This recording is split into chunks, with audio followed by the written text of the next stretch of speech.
안녕하세요.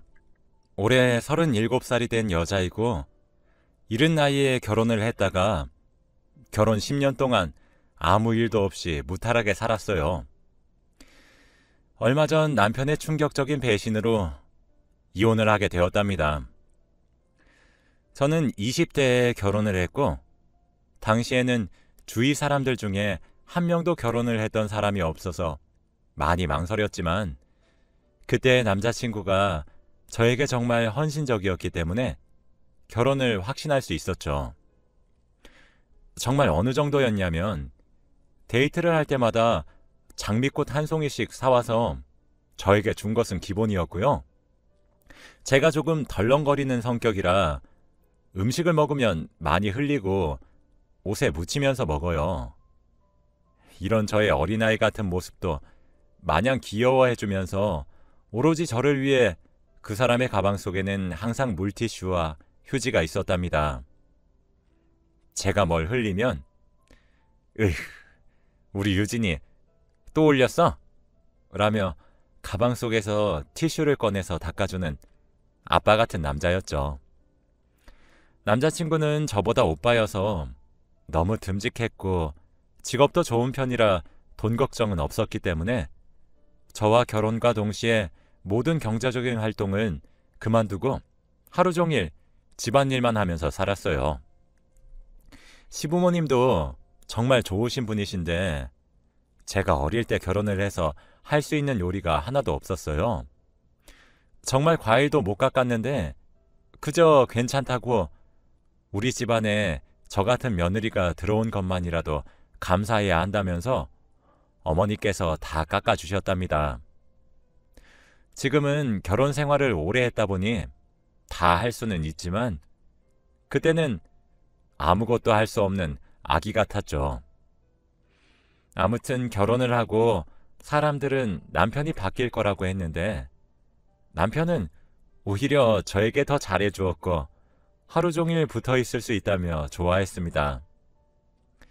집에서 혼자 있을 제가 너무 외로워 보인다며 제가 해달라는 것은 다 해줬고 항상 퇴근길에 꽃집에서 장미꽃 한 송이를 사오는 세상에서 가장 멋진 남편이었죠.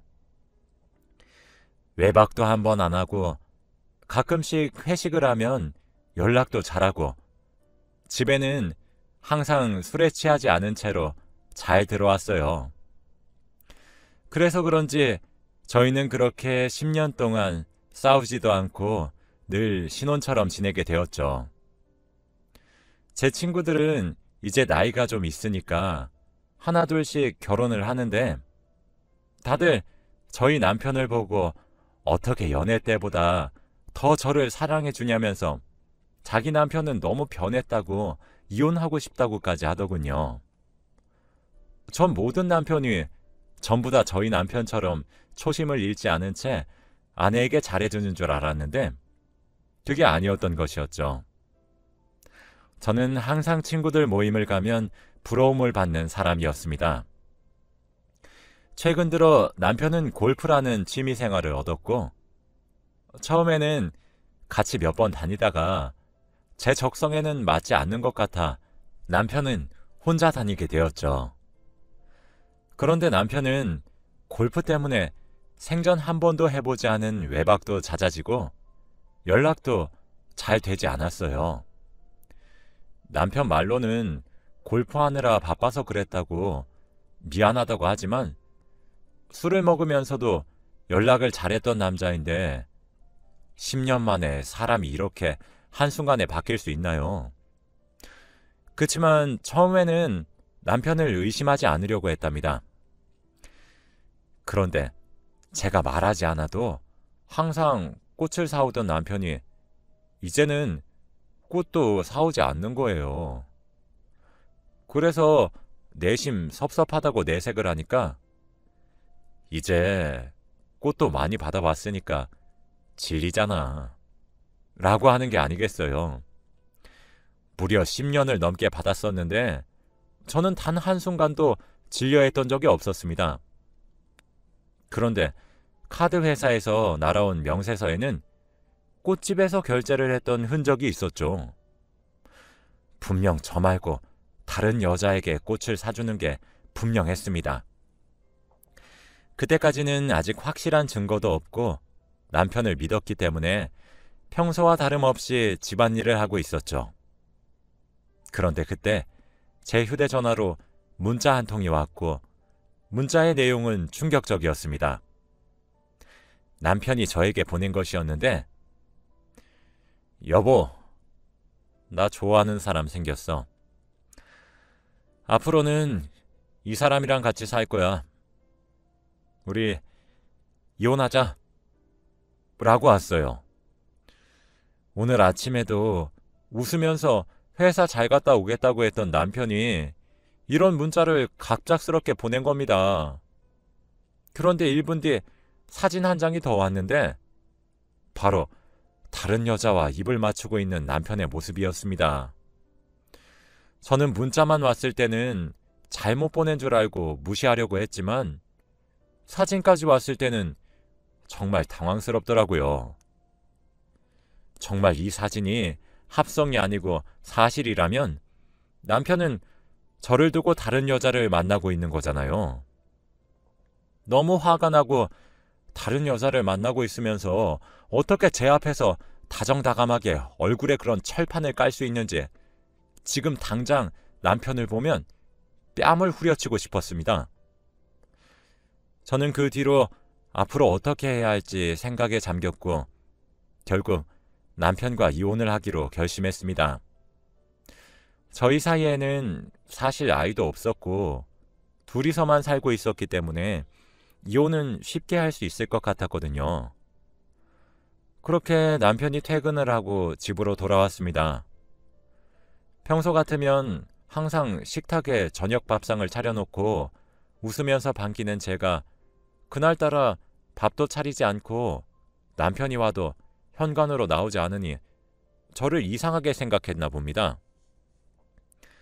여보, 오늘 무슨 일 있었어? 라고 하더라고요. 그 문자를 저에게 대놓고 보내놓고는 그런 말을 한다니 아예 대놓고 모른 척을 하면서 당당하게 그 여자를 만나려고 하나 보다 싶었습니다. 그래서 저는 뭐? 그게 지금 할 말이야? 라고 했는데 남편은 끝까지 그게 무슨 소리냐는 말과 이상한 표정을 짓더라고요. 저는 더 이상 남편과 말을 하기 싫었고 방으로 문을 쾅 닫고 들어갔습니다. 저는 침대에 누워 인터넷에서 이혼에 관한 정보들을 알아보았고 몇 분 뒤에 남편이 제가 누워있는 방으로 들어와서 여보, 배달 음식 시켰어. 저녁 먹자. 라고 하는 게 아니겠어요. 저는 이 상황에서 밥이 넘어가는 남편이 너무 어이가 없어서 거실로 가서 배달 온 음식들을 바닥으로 던졌습니다. 음식들은 다 땅에 떨어져서 못 먹게 되었고 남편은 그런 제 모습에 여보 미쳤어? 오늘 도대체 왜 이래? 평소랑 너무 다르잖아. 무슨 일인지 나한테 설명을 해줘야지. 뭐? 내가 미쳐? 미친 건 너잖아. 아예 대놓고 그 여자 만나려고 지금 나한테 이러는 거 아니야. 넌 아무렇지도 않니? 이 나쁜 놈아. 라고 했습니다. 남편은 도대체 그게 무슨 말이냐며 알아듣게 설명 좀 해보라고 했고 저는 낮에 저에게 문자 온 내용들과 사진을 보여주었습니다. 남편은 그제서야 상황 파악이 되었는지 바로 무릎을 꿇고 두 손을 싹싹 빌면서 미안하다고 하더라고요. 여보, 미안해. 정말 잘못했어. 그런데 그 사진 내가 보낸 거 아니야. 그 말을 듣고 그럼 도대체 누가 보낸 거냐며 말했어요.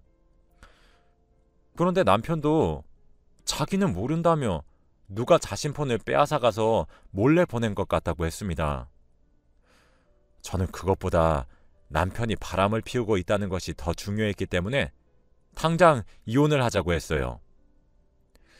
그래도 네가 다른 여자 만나고 있다는 건 사실이니까 우린 더 이상 예전처럼 돌아갈 수 없어. 이혼하자. 여보, 제발. 이혼은 안 돼. 제발. 내가 그 여자랑 헤어질게. 응? 나보고 그 말을 믿으라고? 지금 당장 시어머니한테 가서 이 사진 보여드릴 거야. 남편과 그 여자는 만난 지 아직 3개월밖에 되지 않았다고 해요.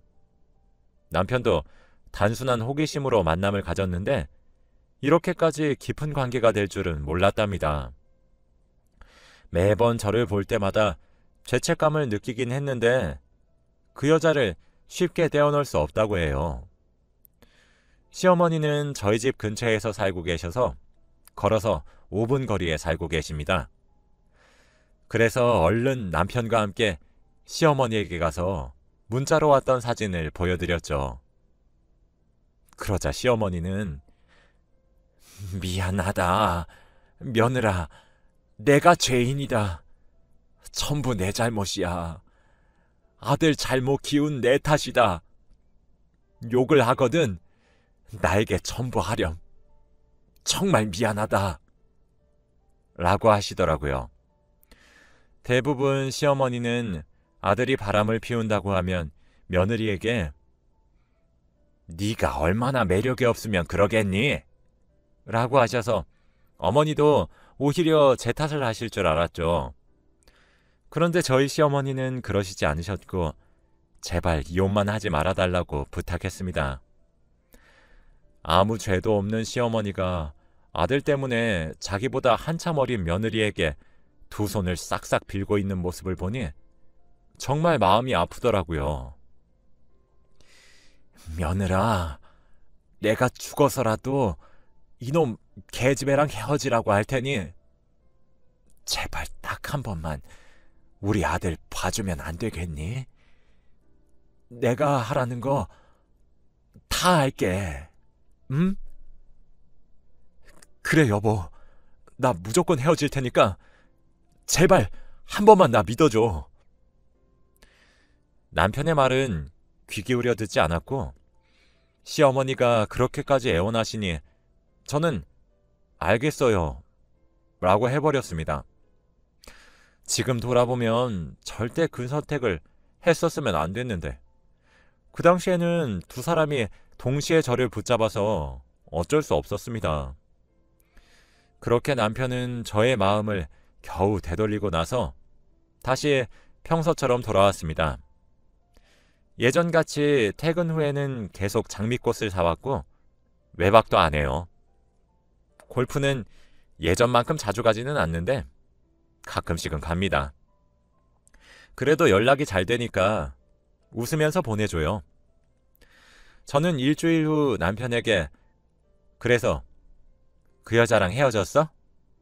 라고 물었죠. 그런데 남편은 헛기침을 했고 그럼 당연하지. 내 인생에 여자는 우리 여보밖에 없어. 라고 하는 겁니다. 사실 그때는 이미 남편에게 배신을 한번 당했던 때라서 남편을 예전만큼 사랑하진 않았어요. 그래? 그럼 증거를 보여줘봐. 라고 했고 남편은 휴대폰을 꺼내서 자신의 사진첩, 문자 내용, 전화번호부 등등 모든 내용들을 저에게 다 보여주었습니다. 그래도 제가 믿지 않는 표정을 짓고 있으니 아예 저에게 자신의 휴대폰 비밀번호를 알려주면서 자기가 의심이 될 때마다 자기 휴대폰을 보라고 하더라고요. 그래서 저는 바로 알겠다고 했습니다. 아마도 남편은 제가 그것까진 됐다고 거절할 줄 알았나 본데 이렇게 한 번에 알겠다고 하니 조금 당황한 것 같더라고요. 그래도 제 눈에는 남편이 자기의 노력을 제가 알아주길 바라는 것 같았고 남편이 변해가는 모습이 제 눈에도 보이니 저도 다시 예전처럼 남편과 잘 지내보려고 했답니다. 그런데 며칠 뒤 모르는 전화번호로 전화가 걸려오더라고요. 저는 원래 모르는 번호로 걸려온 전화는 받지 않는데 제가 전화를 무시하니 그 번호로만 무려 20통이나 왔습니다. 그래서 어쩔 수 없이 받으니 여보세요? 안녕하세요. 저 누군지 아세요? 네? 그쪽이 저한테 전화 주셨잖아요. 저 그쪽 남편 여자친구예요. 그 전화는 사진 속에 있던 상간녀였습니다. 그 사람은 당당하게 저에게 전화까지 걸었고 그때 그 문자랑 사진 제가 보낸 거예요. 라고 하는 겁니다. 오빠가 많이 취했어서 제가 그쪽한테 보냈어요. 근데요? 근데요라뇨.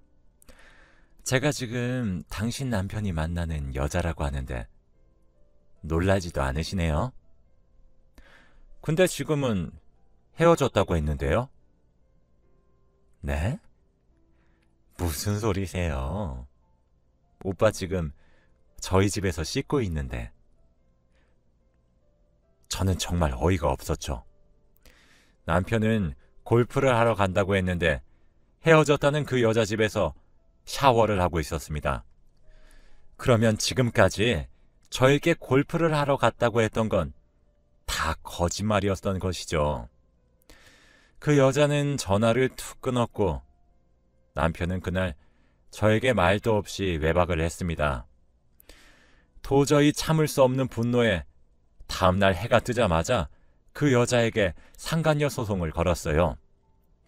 당연히 변호사도 선임했고 사진과 문자 그리고 통화 내용까지 다 증거물이 있었기 때문에 쉽게 소송을 진행할 수 있었죠. 소송을 하면서 그 여자의 얼굴을 보았는데 그 여자는 20대고 얼굴도 정말 예뻤고 몸매도 정말 좋더라고요. 30대 후반인 저는 조금 자존심이 상했습니다. 아무튼 저는 그 여자에게 위자료를 굉장히 많이 청구했는데도 그 여자는 아무 말 하지 않고 순순히 위자료를 지불하겠다고 하더라고요. 무려 2천만 원이나 됐는데 말입니다. 그리고 남편과 이혼을 하면 그 여자와 둘이서 행복하게 잘 살 것 같아서 이혼을 미루고 있었어요. 이혼을 하지 않으면 법적으로 남편의 보호자가 제가 되기 때문에 그 여자는 사람들 앞에서 당당해질 수 없게 되거든요. 아무튼 2천만 원을 상간녀에게 청구했는데 다음날 바로 돈을 입금하는 게 아니겠어요.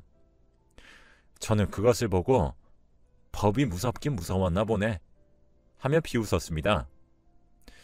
남편은 소송이 끝나니 저에게 그 여자와 정말로 헤어졌다고 말했습니다.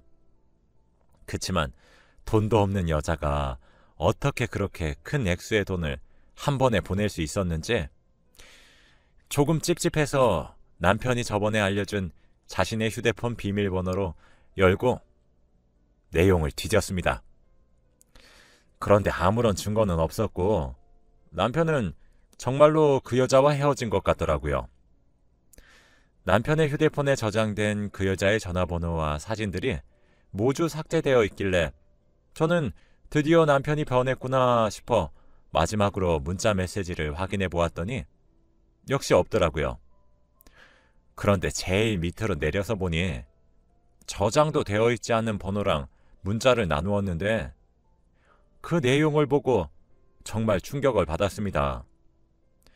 남편이 문자를 나눈 사람은 상간녀였고 이름이 저장되어 있으면 제가 의심할까봐 전화번호를 저장도 하지 않은 채 문자를 나누었더라고요. 그런데 더 충격적인 것은 상간녀가 저에게 2천만 원을 보내주기 전날 남편이 그 여자에게 2천만 원을 이체한 내용의 문자가 있었어요. 알고 보니 상간녀가 준 위자료는 저희 남편이 보내준 것이었죠. 저는 너무 화가 났고 어떻게든 그들에게 복수를 하고 싶었습니다. 제가 계속 남편이 잘 못해도 봐주니까 이제는 저를 너무 만만하게 보는 것 같더라고요. 그래서 꼭 그들에게 잔인한 복수를 하겠다고 다짐했고 우선은 남편에게 그 사실을 아는 것을 모른 척했습니다. 흥신소에 연락을 해서 남편과 상간녀의 뒷조사를 해달라고 요청했고 결국 남편이 상간녀에게 보내준 그 2천만 원이 어디서 나왔는지 알게 되었습니다. 남편의 월급으로는 절대 2천만 원을 한 번에 만들지 못하거든요. 월급이 들어오면 바로 제 통장으로 들어오기 때문에 확인할 수 있었죠. 그런데 알고 보니 저희 집을 담보로 대출까지 받아서 그 여자의 위자료를 내준 것이었습니다. 저는 그렇게까지 그 여자에게 헌신하는 남편이 도저히 이해가 되지 않았고 저와의 10년 동안의 관계를 짓밟는 남편이 너무 미웠어요. 그리고 흥신소 사람들이 말하기를 남편의 상간녀의 직업은 고등학교 국어 교사라고 합니다. 그러면 나름 옳고 그름을 판별할 수 있는 사람일 텐데 이렇게 불륜을 저지르다니요. 저는 꼭 그 여자에게 복수를 하기 위해 우선 교육청에 전화를 했고 문의를 드렸습니다. 그런데 불륜은 불법이라 사진과 통화 내역 그리고 문자 내용을 동봉해서 신고를 하면 그 여자를 파직시킬 수 있다고 하더군요. 그래서 저는 바로 손수 그 여자가 보낸 문자와 사진 그리고 통화 내용까지 모조리 다 인쇄를 해서 교육청에 보냈고 그 여자가 잘리기를 기다렸습니다. 그걸로도 저는 성에 안 차서 흥신소 사람들이 알려준 그 여자의 부모님 집에 우편함에 제가 인쇄한 자료들을 넣어두고 왔어요. 그리고 그 학교 홈페이지에도 자료들을 업로드했고 하다못해 근무하고 있는 학교 학생들 하교 시간에 맞추어 학교 앞으로 가서 학생들에게 국어 선생님 김모민 선생님의 실체라면서 자료를 퍼뜨렸습니다. 시간이 지나고 나니 그 여자가 저에게 전화를 왔고 전화를 받기 전에 전화 내용을 녹음했습니다. 당신 미쳤어? 기어이 내 일자리까지 빼앗아야 했니? 정말 끔찍하다 당신. 하다못해 우리 엄마 아빠한테 이런 걸 알려? 당신이 이러니까 오빠가 당신 두고 나랑 사귀는 거야. 너 같은 여자는 매력이 없거든. 학생들한테 내 소문이 어떻게 났는지 알아? 내가 너 당장 찾아가서 죽일 거야. 기다려. 야, 말 조심해. 아직 복수는 시작하지도 않았어. 라고 한 뒤 제가 먼저 전화를 확 끊었습니다. 저는 바로 경찰서로 가서 그 여자를 상대로 소송을 또 걸었는데 바로 아까 녹음한 전화 내용을 증거로 제출하고 정신적 피해 보상금으로 1억을 요구했습니다. 그 사실에 상간녀와 남편은 둘이서 평생 저에게 돈만 갚다가 생을 마감해야 했죠. 사실 남편과의 이혼은 하지 않으려고 했는데 집도 담보대출로 넘어간 마당에 더 이상 그곳에 살 수 없을 것만 같아 저는 남편과 이혼을 결심했습니다. 지금은 이혼 소송과 상간녀에게 건 소송 총 2가지 진행 중입니다. 이혼은 무조건 위자료를 많이 청구할 예정이고 정신적 피해 보상금도 다 받을 거예요. 이렇게 복수를 하고 나니 조금 후련한 것 같습니다. 정말 10년 동안 한결같은 사람이었는데 이렇게 한순간에 저는 버려졌네요. 사람 안 변한다는 말은 다 거짓말인가 봅니다. 이제 오로지 제 자신만 믿으려고요. 다른 사람 함부로 믿지 마세요. 저처럼 될 겁니다. 제 이야기는 여기까지예요. 들어주셔서